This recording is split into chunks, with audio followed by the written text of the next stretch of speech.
No niin, hellurei rakkaat konkelot.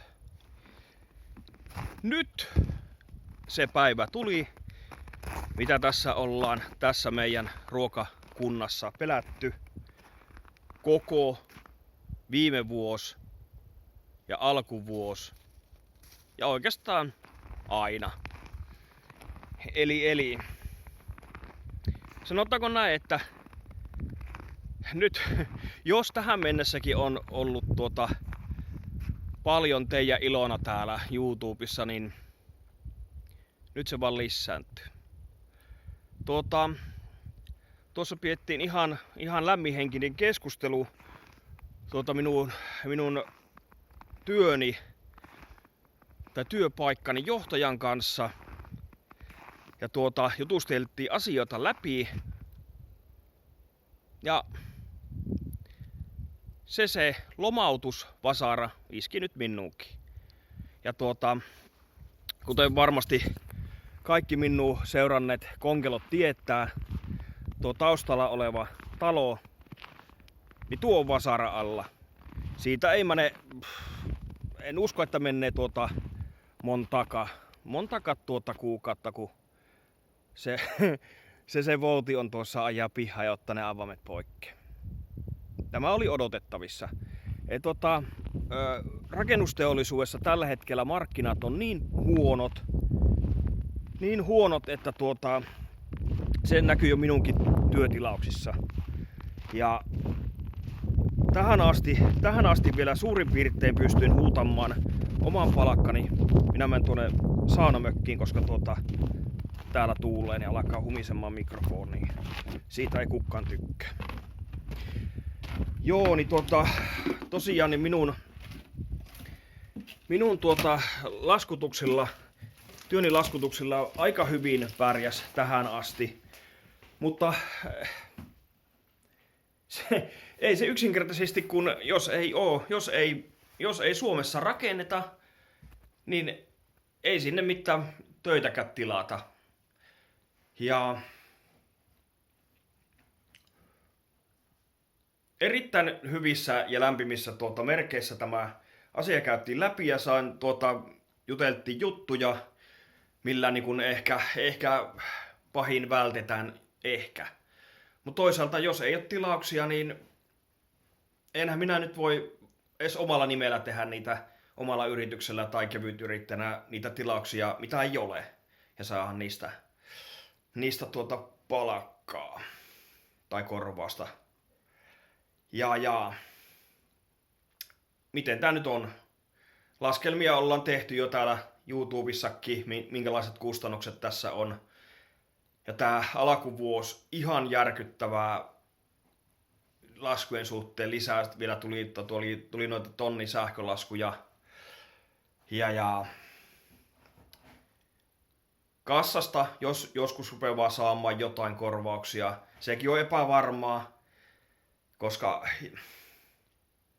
saattaa arvata, onko kassan jäsenmaksut minulla ajan tasalla. Niin. Ei siinä mitään. Nyt vaan pitää ruveta työntämään sitten. Yrittää vaan lisätienestiä täältä YouTubesta saada, joka taas sitten vähentää kaikkia korvauksia ja niin edespäin. Että on ollut aina sitä toitottanut, että meidän perheessä paskan määrän vakio. Et nyt kun tämä tupe lähti luistamaan ja sai sieltä sitten pikkusen sitä laskuihin vähän lisää rahaa, niin nyt lähti sitten työt alta.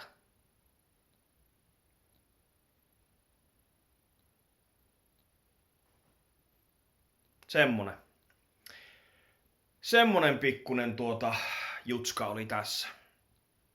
Ei se mitään.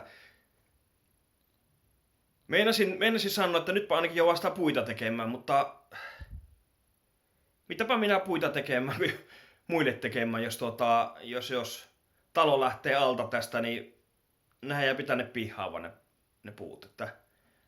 Että.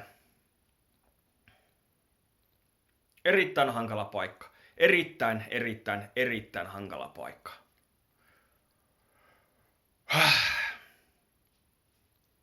Mutta ei se mitään. periksi ei anneta. Katsotaan mitä tapahtuu ja tästähän se alkaa sitten, kuule pojat ja tytöt, alkaa uusi sarja. Että menneekö kiville vai noustaanko? Että jääkähän kahtomaan. Jos teitä jännittää, niin miten tässä käypi, niin saatte arvata, että minun jännittää. Mutta nyt tässä vaiheessa olisi hyvä, että ruppesit kahtelemaan. Tässä olisi tämmöistä rantasaunaa ja tuossa olisi tuommoista 2+1 kerroksinen talo. Kellarin saapi tee se itse mies tehdä mieleisen harrastetilan. On järvenrantaa ois ja pistettääkö kaupan päälle yksi koirakki tuosta. Ja mitäs muuta tähän vois pistää kaupan päälle ostajalle? Siellä olisi sitten autokatosta varastoa, koivumehtää ja mitäs muuta. Meinasin lähti pinnomaan puita tuohon, että olisin mitannut että miten paljon siitä 3 puusta olisi saanut oikeasti niitä pinokuutiota, mutta nyt ei huvitakaan. Hän lähti vähäksi aikaa tuohon tietokoneelle istumaan ja miettimään syntyjä syviä ja tässä vähän ruveta miettimään, että mitä vittua minä nyt oikein teen. Ihan oikeesti. Minä sanoin jo siinä puhelussakin, kun keskusteltiin, että minä tiesin tämän tilanteen, että tämä tulee minun kohdalle ennemmin tai myöhemmin, vaikka ollaan vietty kaikennäköisiä keskusteluja ja minä olen vähän ollut niinku suojatyöpaikassa tässä, että minä olen tehnyt oman leiviskäni, mutta kun isoissa firmoissa katsotaan kokonaisuutta, katsotaan kokonaispanosta, kokonaisen suunnitteluosaston kokonaissummaa, niin ei sitä, jos minä yli oman palkkani laskutan, niin ei se riitä pitämään koko osastoa pystyssä tai koko konserni. Se ei vaikuta mitään. Niin tämmöisellä ajatuksella niin en ole Suomessa ainut todellakaan. Voin sanoa, että tässä liitytään harmaaseen joukkoon. Lomautettujen joukkoon.